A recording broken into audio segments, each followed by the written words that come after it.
Hello everyone, my name is Chris and this is a new lesson for the YouTube channel Learn British English Free.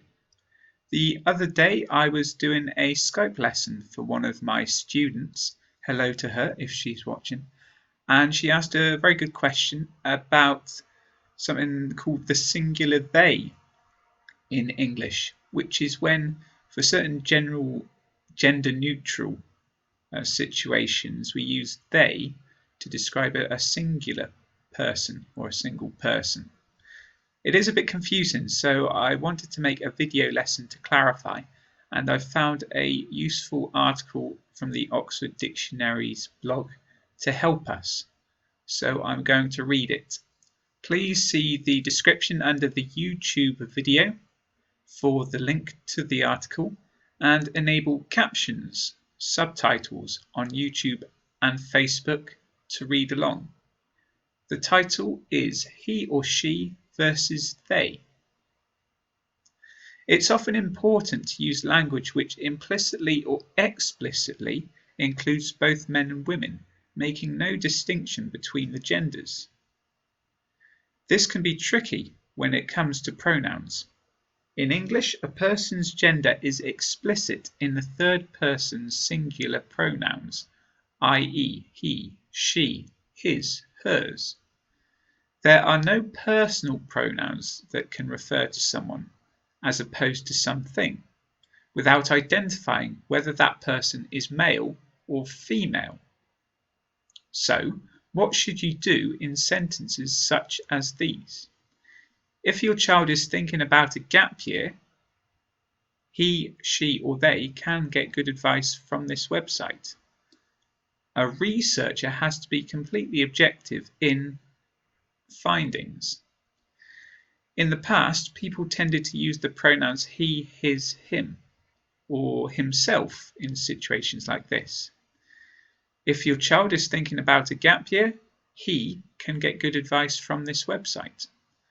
A researcher has to be completely objective in his findings. Today, this approach is seen as outdated and sexist. There are other options which allow you to arrive at a gender-neutral solution, as follows. You can use the wording he or she, his or her. If your child is thinking about a gap year, he or she can get good advice from this website. A researcher has to be completely objective in his or her findings.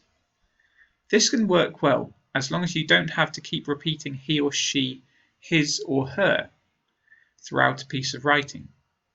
You can make the relevant noun plural, rewording the sentence as necessary. If your children are thinking about a gap year, they can get good advice from this website.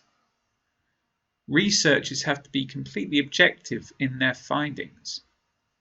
This approach can be a good solution, but it won't always be possible. You can use the plural pronouns they, them, their, despite the fact that technically they are referring back to a singular noun.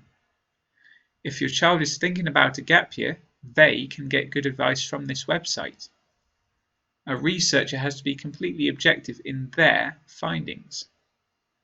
Some people object to the use of plural pronouns in this type of situation on the grounds that it's ungrammatical.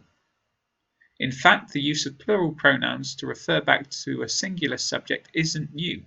It represents a revival of a practice dating from the 16th century. It's increasingly common in current English and is now widely accepted both in speech and in writing. This was a lesson for the Learn British English Free YouTube channel. Please also subscribe and join us on the British English page on Facebook and our main website www.learnbritishenglish.co.uk. My name is Chris. Thank you as always for your company. I'll see you next time.